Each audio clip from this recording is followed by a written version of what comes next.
Are we looking at perhaps a changing of the guard in the AFC South?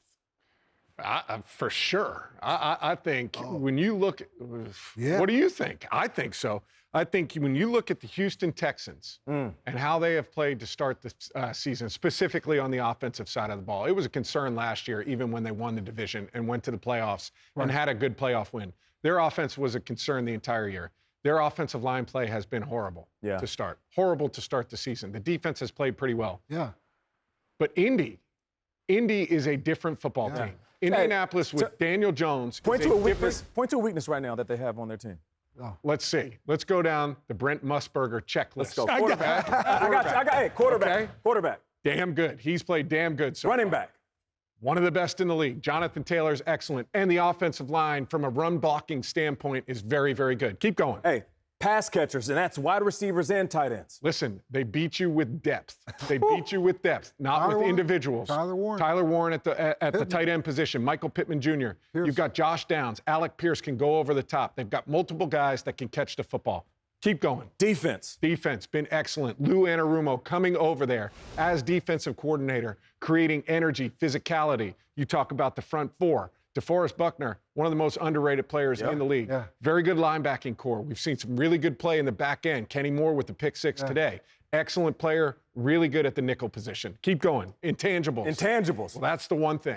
That's the one thing. But I will tell you this. I think there's inspiration inside of Indianapolis with the passing of Jim Irsay prior to the season. There seems to be something there. You can see it in the post-game speeches. You can see it with his family being there after week one, getting the game balls. Sometimes it and you never want to have to see somebody pass. But there is inspiration that comes. There is a coming together, like you were talking about in the locker room, when you go through traumatic experiences like that. And I think we're seeing some of that in Indianapolis. And one of the other things we haven't even talked about, I think Shane Steichen has done an excellent job of creating belief in that locker room, instilling belief into a quarterback who's been multiple different places and is finding his way. I think it's a really interesting changing of the guard in the AFC South. I think the only thing I'll say is Jacksonville Jaguars. I watch them. There's growth taking place down there. Okay. They may be winning some games that may not look pretty. I sat there and watched Trevor Lawrence. They had 6 drop passes today. Their defense has played well at times. The Walkers had sacks. I think Liam Cohen, to me, a little bit like Ben Johnson, I think if you give him time with Trevor, if Trevor can sit here and just... two-way street. Yes, and you've said this before. Are you willing to accept the fact that let me correct some of the things that you have gotten you where you are, which is not as good as you can be? Yeah. And I'm going to try to put you in those situations. Him and Brian Thomas have not connected in this new offense that they've had in the past. So there are some growing pains, but if you can win games while you're going through this kind of growth, there's a chance because there's some talent on that team. They can run the football. They got some talented receivers. They got some talent on the defensive side of the ball. Yes. We haven't talked about Travis Hunter. Well, we haven't talked about Travis Hunter, and that's another conversation. But you talk about one of the reasons Jacksonville has a chance. They have 9 turnovers through 3 games. They had 9 turnovers all of last season. Right. Taking the football away on the defensive side of the ball, creating short field opportunities for that offense allows for some of that positive reinforcement. You get short fields, you put up points. All of a sudden, you start to believe on the offensive side of the ball, and that's what they want. Let's talk about Travis Hunter. Let's talk about Travis Hunter and how he's being used. Really, the last 2 weeks have been 50-50 split between offense and defense. In my opinion, I'm not in love with it. I'm not in love with it, at least early on, because I think he is an exceptional player. But splitting his time, at least early on, in my opinion, has watered down some of the production that we've seen from him earlier on. With the risk being what? Don't put too much on a young player and not see the fruits of what their talent can provide. Yeah, I think that's the biggest thing. When you spend that type of pick on a guy like this, you don't want him to be good at a couple of things. I'd rather him be great at one thing, whether that's offense or defense. You know, some people believe he's a more natural cornerback than he is a natural receiver. But it's tough when you're not just playing offense and defense on game day. That alone right there is a lot on a young man's shoulders.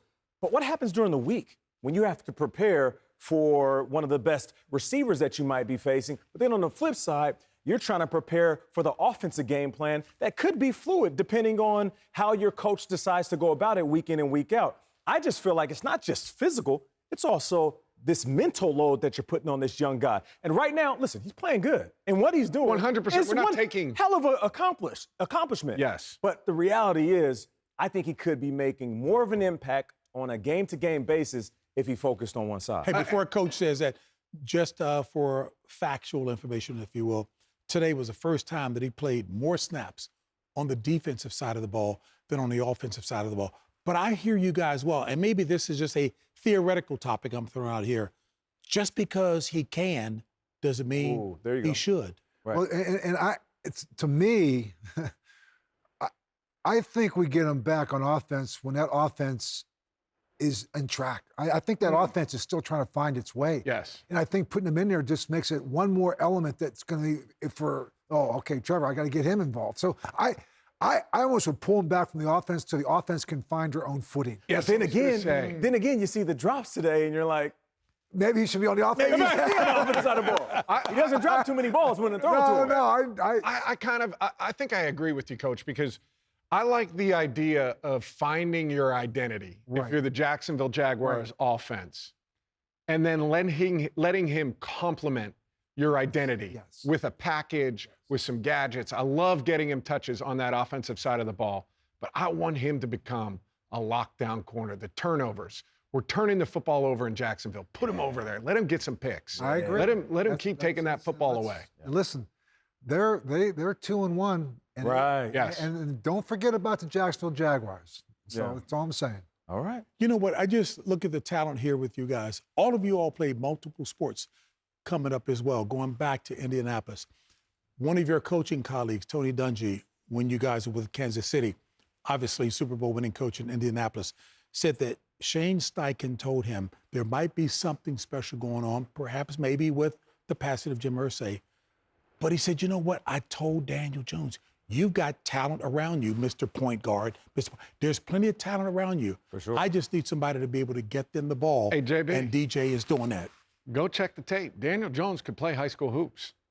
Yeah. Daniel Jones could play high school hoops. That's a fact. We can find it somewhere on YouTube. Somewhere right next to this segment, you can find legendary it. highlights. He was cooking. He can hoop. Yeah. The NFL today. Right here, though. Oh, no. Hey, please. He converted me from a 5 at 6'4", right? Point forward. At point forward. Hey, folks, be sure to join us. NFL Today on CBS, noon Eastern on Sunday.